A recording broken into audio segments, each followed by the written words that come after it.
Okay, we'll call the meeting of the IT subcommittee to order.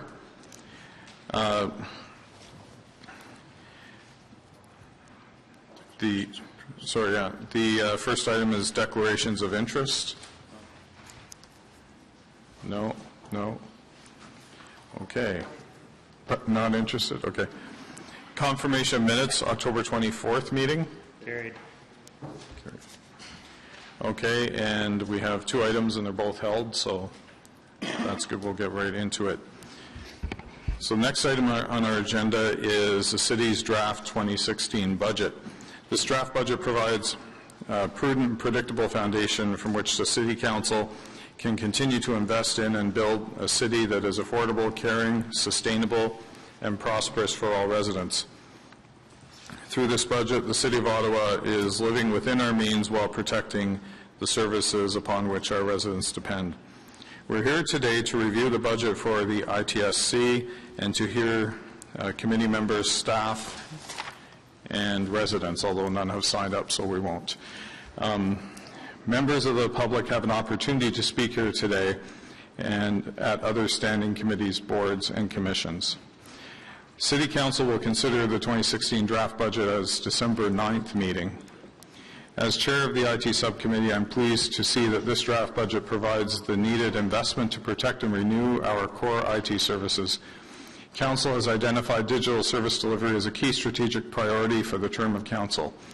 Digital service delivery, however, requires a robust infrastructure to support it.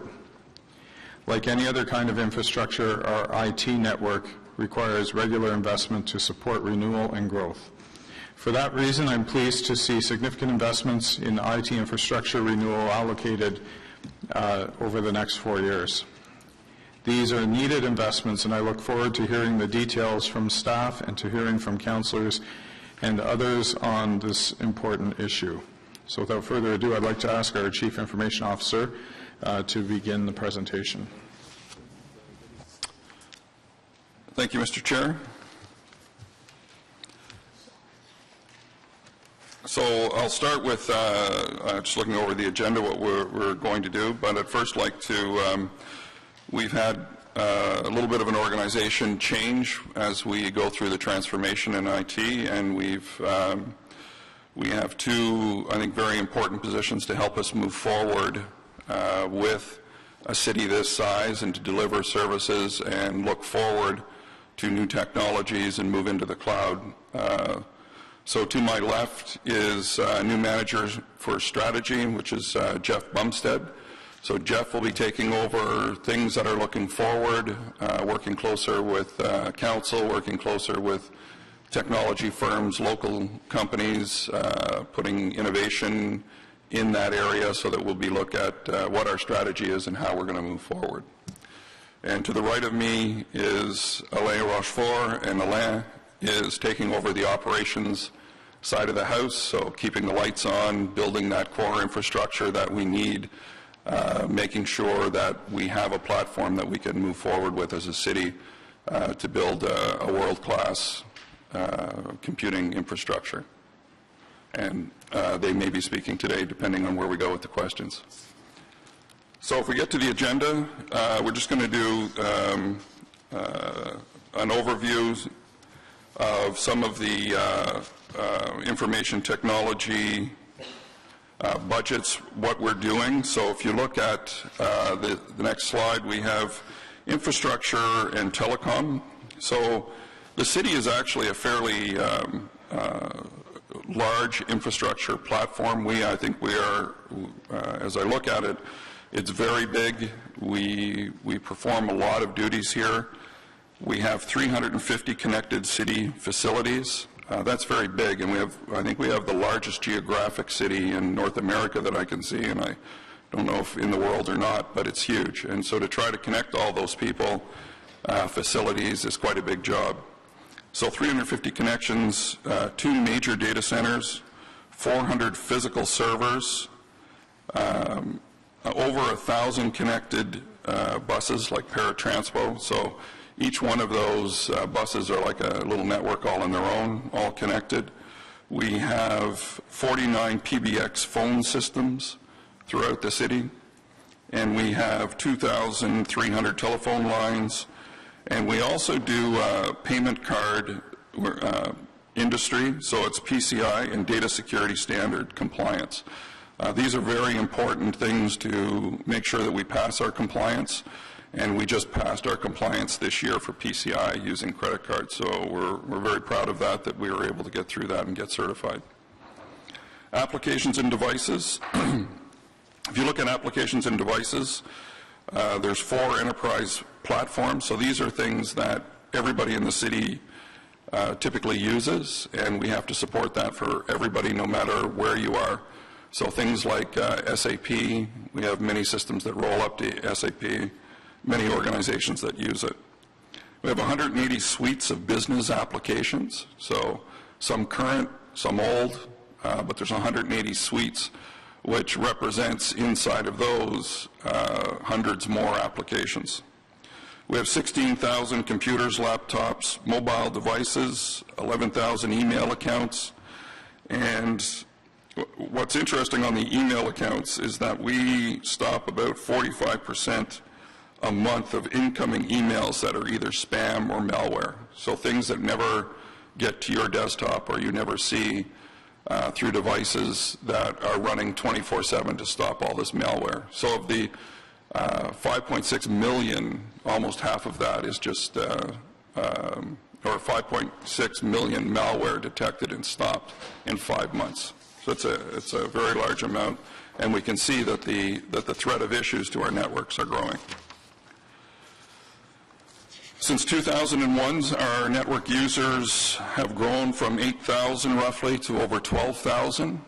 We've had a city growth of FTEs of about 18%, and we've had a decline in FTE resources for IT of about 6.7%. So as the city starts to grow, as the devices grow, as the amount of things that we connect to the networks, IT is going the other way, to down about 6.7%. So that's been a historical trend for IT. But today, 90% of the staff is dedicated to keeping the city running through technical support and maintenance, through infrastructure, applications, software, and devices. And 10% of the staff roughly is working with clients on implementing new projects. So these are just historical data that we're turning, of course, the other way to make sure that we keep up with the city. So the operating budget under review right now, maybe I'll have Alain speak to the operating side. Sure. Thank you, Chair. So the budget for 2016 is net of recoveries will be $57 million, 540,000 increase, which results a 0.9% increase. Got 303 FTEs, that remains flat, and the increase will be is using to cover some arbitrated settlements, cost of living, and some maintenance support fees that are going up next year.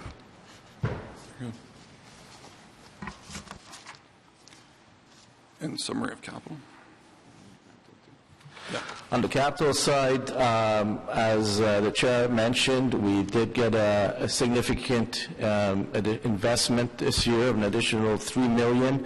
It brings our capital to 4.825, and it'll give us a good envelope to really kickstart the renewal of our infrastructure, and keeping the core safe and secure.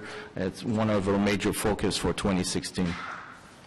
Right. So 2016, we're going to use that $3 million to go back and stabilize the core, to make sure that we have a stable infrastructure to build on. And of course, 17 and 18, we're looking at, of course, growing and stabilizing that infrastructure, but also planning to implement new things going forward. So you can't really implement many new things without having a secure and strong infrastructure. We're also looking, of course, to putting our plans together. We have plans to move to the cloud, as we like to refer to it. But we can get into that in a couple more slides where we talk about what we're going to do in the cloud. We also are going to focus on 2016 to reduce the amount of legacy infrastructure that we have, and we'll be looking for support for that going forward. On the cloud, we had many questions about are we moving to the cloud, and there's many ideas behind the cloud, many strategies, and our plan is to engage the committee members going forward to make sure that the communication is well open and well understood what we're doing. Many people have different ideas of what the cloud is, and I think every company that you deal with has their own version of the cloud depending on what they sell. But three of the major components that we see, and we're already in the cloud in many, or in some of the activities that we're doing. So we look at cloud as software as a service. So I know some of the new applications that are going through, one of the gates that they will go through is to look to see if there's a better way of doing it than in-house, to look out at other suppliers that they can provide that kind of service for us. Infrastructure as a service, things like maintaining your servers, heating, air conditioning, you have to heat them, air condition them, have UPSs, you have to take time to spin them up. In most cases we have to procure it. It takes potentially months to procure things.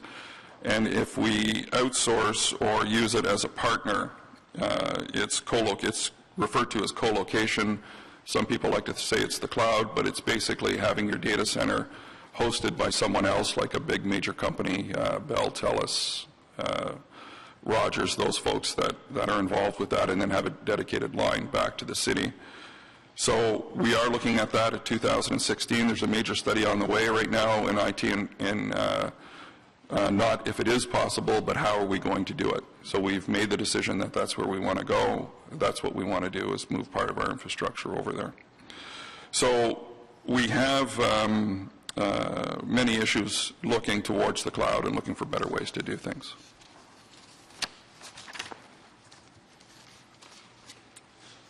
So again, the connected city means we need to have a strong foundation, and again, 2016, that money that we've got will be put into addressing the aging IT infrastructure and ensure a stable environment. We want to do some maintenance on the software and hardware needed to deliver the services and support the IT transformation. So we'll be getting ourselves in a good position in 2016 to do that.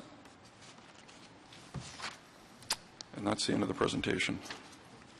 All right. Does our enterprise operating system approach feed into the budget at all? Is there a cost to one way or the other to our budget? Can you clarify the question? Okay. Mr. Chair. Well, the enterprise operating system item on this agenda does have a budget implication, right? One way or the other. The enterprise operating system. Oh, sorry, yes, the other report? Yeah. No, we've reviewed this document. Yeah, we have to do it in public, though.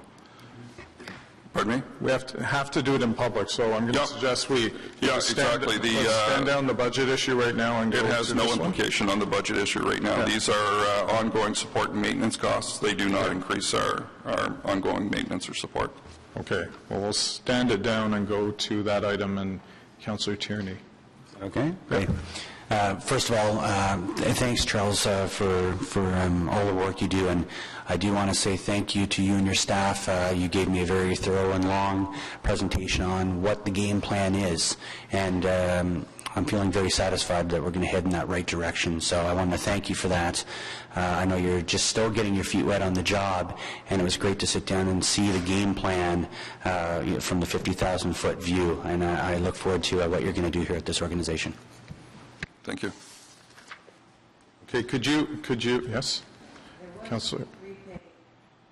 There was a small presentation on this. Maybe we should show. It's only 3 slides, so the members of the public that are here know what we're talking about. Yes, I was just going to ask him to do that and to explain your replies to some of the questions that were raised last time.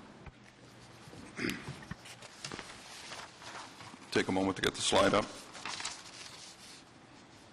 Do you want to go through that one, Jeff? Sure. Yeah. You know this one. Okay. Thank you, Charles. So at the previous IT subcommittee meeting, we were... Could you point your microphone down? Sorry. Yeah, good. Is that better? Thank you. At the last IT subcommittee meeting, we were directed to report back on some of our costs around the enterprise operating systems and associated Microsoft tools. So this short presentation will provide an update on that. In terms of the enterprise computing environment, we do have standard agreements with Microsoft. We have including mainstream support. So Microsoft provides various levels of support for their products as they go through their product life cycle. They provide mainstream support for 5 years, and then or 2 years after the successor product or the next version of a product has been released, whichever is longer. There is an option for extended support, which is available for 5 years following the traditional mainstream support, or for some incremental periods. After those extended support period is over, there's an option to purchase additional support, which at a cost to the city, which we traditionally do not do and have not done for these products. So we're currently operating within all of the mainstream and extended support windows for the Microsoft products. So we are currently working within standard Microsoft support windows. In terms of the strategy across these various components, this chart kind of provides a view of the various components involved, the current versions, and our anticipated upgrade cycle. So you'll see in the first column things such as the web browser, Internet Explorer, productivity tools such as the Office Suite, Microsoft Word, PowerPoint, the operating system, the server software, and then the messaging system or the email system that we use. So the current versions are currently within those standard support windows. The third column there, you can see that when the extended support ends for those various products. The earliest one, which is the Office 2007 productivity tools, being October of 2017. The others going out to early 2020. So as we develop our plans and strategies here, we're incorporating those dates and those requirements into our plan at the same time, respecting industry best practices in terms of when we should upgrade, when we should adopt new technologies. It's not industry best practice to move too quickly to these new technologies. Typically, large enterprises wait until after there's been at least one significant service pack by the organization, which means it's gone through a fair bit of public testing, public use, and some use of smaller organizations, and has been vetted, tested, and then passed and upgraded. So typically, we lag somewhat product introduction dates, but we always move up within those windows. So our current active work is really around the productivity tools. We're speaking with Microsoft and organizations within the IT group to evaluate what our options are around moving to the newer platform around Office 365, how that links to our email platform as well. So we're actively working with Microsoft now to develop that strategy and plan that out to make sure that we have a plan in place to get that upgrade complete before that date.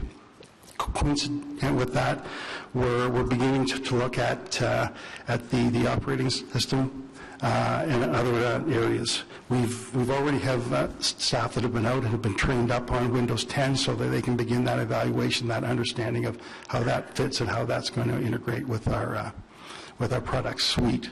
One of the issues that we need to work through and be very cognizant of, particularly around the productivity tools and the email system, is that the city's IT ecosystem, that is a suite of applications that runs the business of the city and supports all of our business partners. Many of those systems are very integrated with the email systems or some of the other productivity tools in that they have some tight integrations. They either generate emails automatically and send those out. So we need to be aware of those integrations and those dependencies as we plan these upgrades so that they can be appropriately tested and any modifications done. So as far as we go at the city as a whole, we're well on track with our software. We're at very little risk of incurring extra costs. In fact, I don't think we ever will. And we're ahead of most government enterprises. Other government enterprises that we've looked at are usually a generation or two behind us, and they're running into some issues, but we're keeping pace fairly well. Questions? Councilor Wilkinson. Just the Office 365 that you're looking at tying to, is that just a different name for what we had as a suite of the productivity tools before, or is there something different in that? Through you, Mr. Chair. It is a different name and a rebranding of those tools, but it also does bring some different capabilities. Office 365 does have what Microsoft refers to as a cloud-based version, so that you can make use of the productivity tools that we know and use today. In a cloud-based architecture, you can also have a traditional on-site architecture around those tools. It brings a tighter integration and collaboration capabilities amongst the various tools. So it's an extension of that product suite to move it along, in particularly the collaboration area. It also brings opportunities in how you actually implement and architect the solution. So the idea is to have that in by 2017 when the support from Microsoft ends according to your chart? Yes. And how much learning are we going to have to do, like me, to understand it? Well, as always, when we introduce these new products, there will be extensive study on the gap, the impact, and the change management, and appropriate training and help along with those tools. From what we've seen so far, the base product suite, there isn't a lot of relearning required. If you want to use some of the extended features or some familiarity Well, I've struggled with Windows 10 and things, and it's quite different than the earlier ones. So there is retraining my brain takes a while. Yeah, and as these products and suites evolve, there are some paradigm shifts as they go forward, and that's something that we need to be very cognizant of as we roll them out. So there will be a whole training program. There will be along a with training that, and a communications. The whole city, everybody uses those systems. Yes, there will be a training, kind of an extensive change in communications and training provided. We're looking at additional capabilities around online training and e-learning so that people can from their desktop have the option of going through some online learning videos around these Take it tools as this will well. work well with having the system we've been trying to bring in about having off-site people working or mobile systems working to improve our productivity. It provides opportunities to capitalize on some of the cloud-based capabilities as well as our on-site premise, yes, in that end. Glad to see that. I'm really happy to see this chart because I had no idea when everything was running out until this came forward. So it gives us at least we know you're on top of it, and we'll be getting things done before we run out of having the support we need, Yes. which wasn't always the case in the past. So thank you for that. Thank you. Thank you, Mr. Chair. Through you, I want to echo what Tim, my councillor colleague Tim, mentioned about. I'm really happy to see the 50,000 kilometer vision that we need to look at, and I'm really happy with the roadmap. And I know I had a few other meetings offline, and I'm really excited to see some funding coming up for our. In the budget for the IT, because it's very important, as we all saw in the slide, the increase in the users and the city devices. I'm also happy to see that we're looking into different innovation solutions, not just recreating and inventing the wheel with the cloud computing. I just want to circle back a little bit to the legacy software that we run at the city at this point. And could you just give me a number, how many legacy software we do have right now at the city and we run them?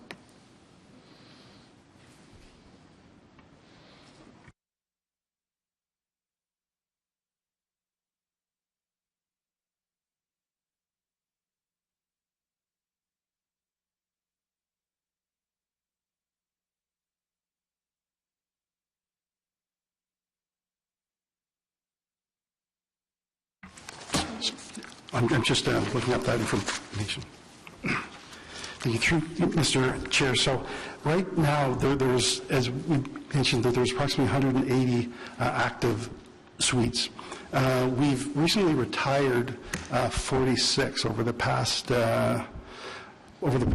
16 to 18 months. We have retired 46 applications that were either could be merged with other ones or were no longer needed by the city. So we have been actively pursuing this.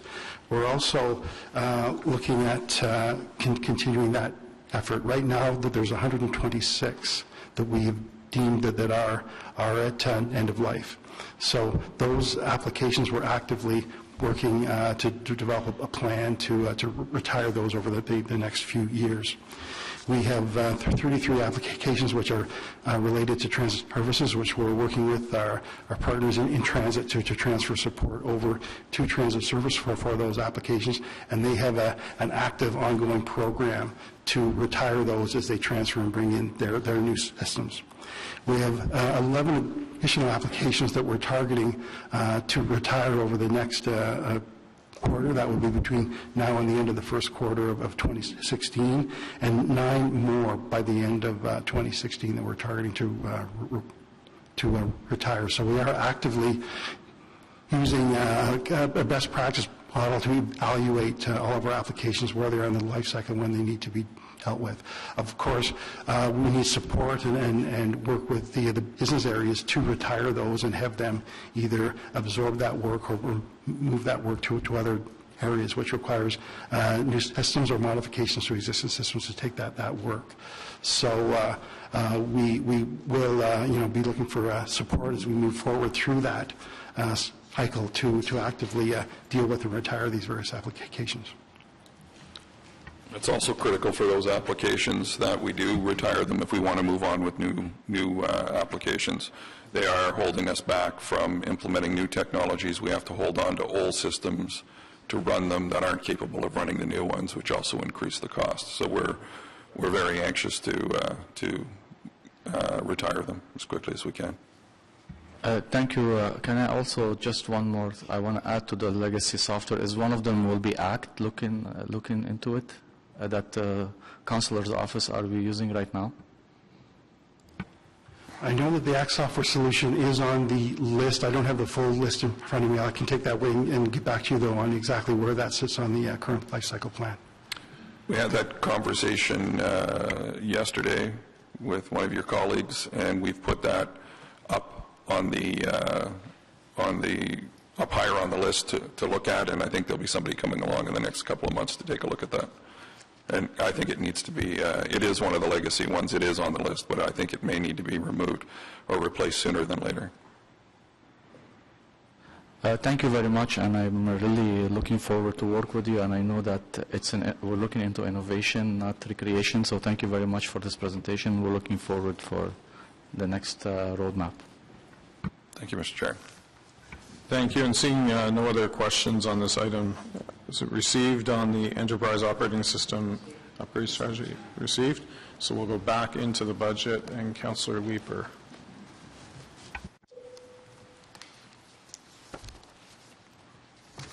Thanks, Mr. Chair. The button bings now. I like that. Is there any further questions? I don't think there's any delegations, no. Thank you very much for the presentation on the budget.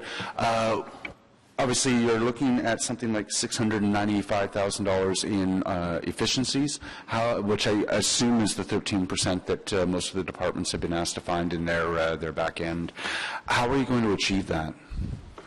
Yeah, that is correct, Mr. Chair. It is the 695, and the way we're going to achieve that is through reducing the legacy systems. The support on those legacy systems will give us some relief, and as well as changing our support model. So there'll be, at the help desk, there'll be a lot more self-serve. So when people forget their passwords, there'll be an automatic password reset. You'll go and be able to reset it yourselves, and training, so that if you're looking to how do I do something in Excel or bold in Word, training programs on the web will be put up for you with recommended places to go, either that we certify something from YouTube or that we have something of our own up on the web. Is there anything that would be public-facing where residents are interacting with us through IT that would be affected? No. Okay. No. And it's interesting, I mean, a new self-serve model, a little bit less hand-holding. I was struck in the presentation, 10% of your staff right now are working on client projects. Is moving some of that staff time into away from a lot of hand-holding, a lot of like in-depth work, does that help free up some of that staff to begin working on new transformation projects? Yes, Mr. Chair, that's exactly the intent. If we can get rid of these legacy applications, get them working on new things, if we can move infrastructure as a service out to a provider, and so they do it for us, we just call them and ask them to spin something up or turn up some more air conditioning. We don't have to do it. We can use those staff to go and develop new technologies. Same thing with people at the help desk. There's a lot of very innovative people in IT, and quite frankly, they're being used sometimes just to maintain old equipment rather than to use their talents to move us forward, and they've got some great ideas to do it. Yeah, I mean, I know you've got some plans to start hearing from our IT staff on what some of those creative ideas might be. The transformation that we've directed the IT folks to undertake, are you funded to the level necessary to get us where we want to go? I mean, there's a nice $3 million capital investment this year, and then our capital investment in IT is flat. How are we going to achieve transformation with relatively flat funding? So where the city has certainly not put IT as a priority for many years, and we've been going through a review of where we should be and where we are to other cities, and we've been getting extremely good support from the executive committee to move that to where we need to move it to. So for the money that I'm receiving this year, the extra $3 million, that will be great and will be enough to stabilize the infrastructure, exactly what we want to do, and we're looking at 2017-18 funding to continue that, to make sure that we get to where we want to go and try to reach the municipal standard of how IT is funded. And so far we've got a very good commitment to do that.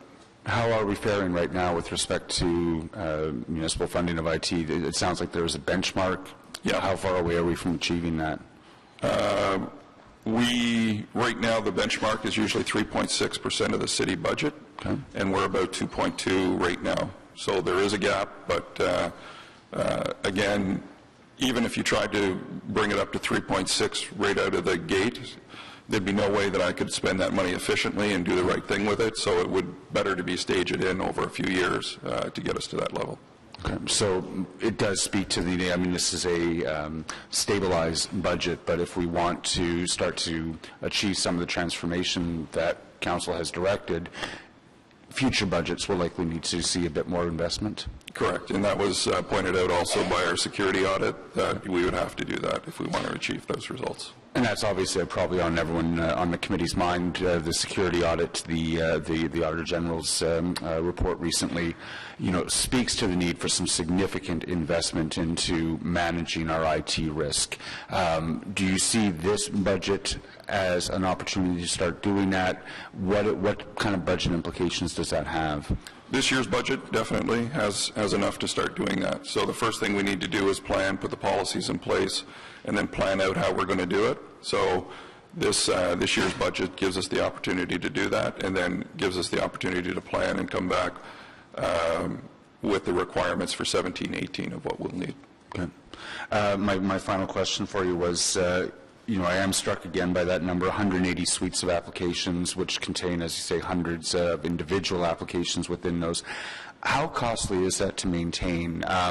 You mentioned that you're beginning to retire some of the old legacy applications. How is that work proceeding? Is it proving challenging? Is there anything that this committee can do to help make sure that those old legacy applications begin to disappear? Because I can't imagine how much it costs us to put the duct tape and bubble gum around some of those. It does. Mr. Chair, it does cost quite a bit to maintain those, and I can come back in Q1, and what I'm hoping to do is come back in Q1, give a better sense of how much these things do cost, and some of the actions that we think that you could help to try to reduce the amount of legacy applications. We're also putting together principles for the city of do we look at technology and moving forward first, and we put that above our legacy decisions, those sort of principles. So if I could bring that back in Q1, that'd be very helpful to get your comments. I'll look forward to that. Thank you, Mr. Chair. Councillor Wilkinson. Thank you, Mr. Chair. Just following through on what Councillor Liper was saying, I found like about 5 or 6 years ago, we did a 5-year roadmap for technology and for the city, and then we did a sub-one for OC Transpo to try to start doing it, and it seems to have fallen a bit by the wayside, if I can put it that way. So what I'm looking at is, I know what you're working on is a plan to do the transformation from what you've been saying.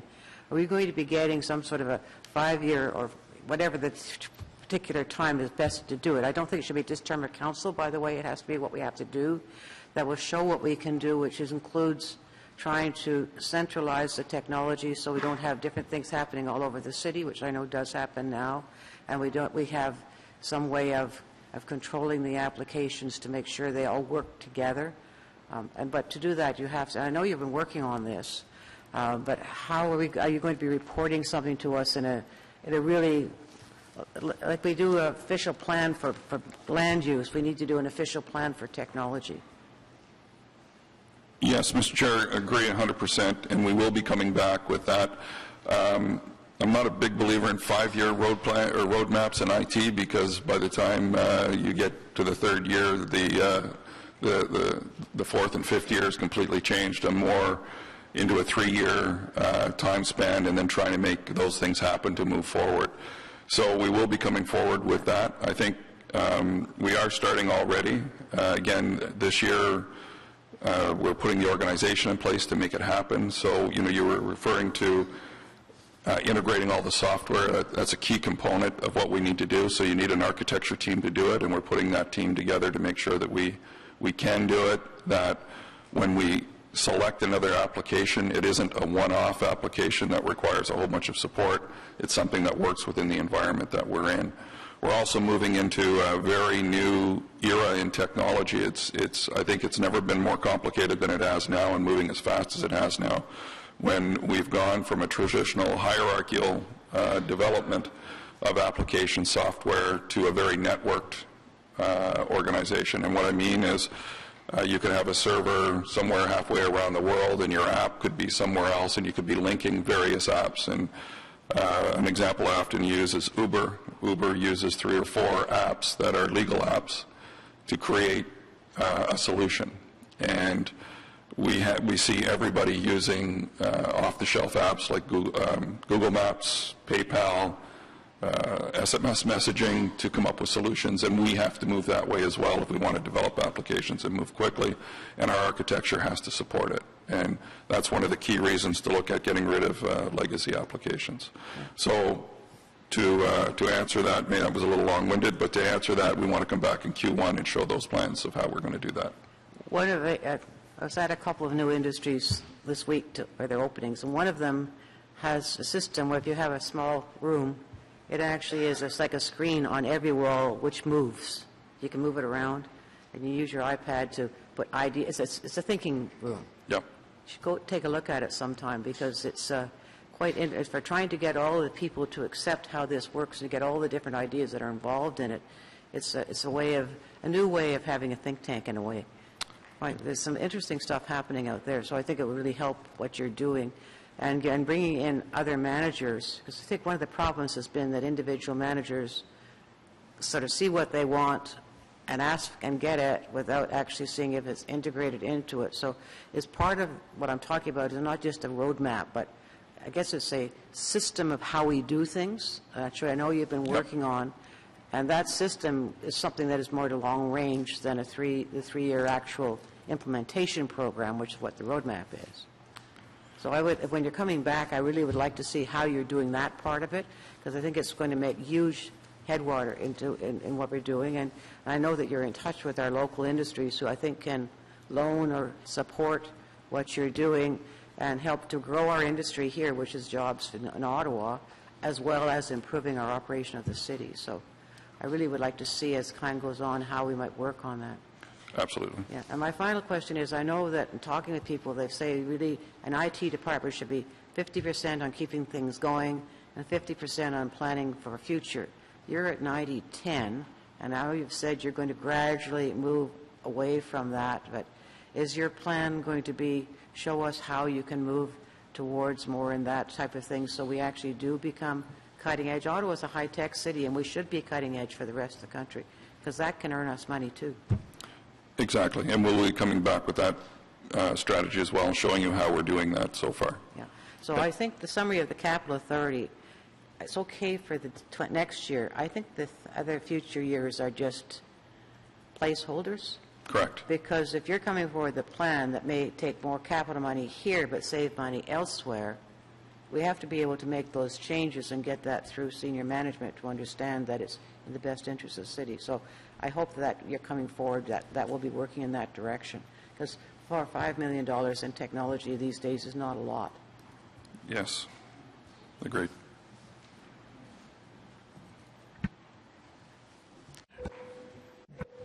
Councillor Tierney. Great. Thank you again. Sorry to go back on the board. I was just thinking of a couple of things spurred on by some questions from my colleagues.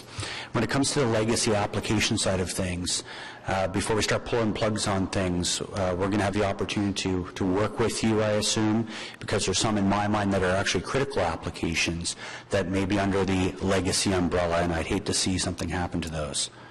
So do we have that commitment? Yeah, absolutely. Great, thank you. Because you're not necessarily going to get rid of them either. You may say we need to upgrade them, we need to get a latest enhancement on them, we may need to do something like that, rather than just let them atrophy and die. Right. All right. So we have no other questions. We have a motion by by the Vice Chair. Thank you, Mr. Chair. Motion. So moved that the Information Technology Subcommittee recommend that Council, sitting as Committee of the Whole, approve the IT Subcommittee portion of the 2016 Draft Operating and Capital Budget as follows. 1, the Information Technology Services Budget as follows. 1, Operating Resource Requirement, page 3 of the ITSC Committee Budget Book. 2, Capital Budget, page 4 of the ITSC Budget Book. Individual projects listed, page 9. No other questions? Okay, all in favor? It's carried. Okay. So, yeah, we still don't beat the record. So, are there notices of motion? Inquiries? Other business? Adjournment? Okay, carried. We're adjourned. And we don't beat Councillor Tierney's record.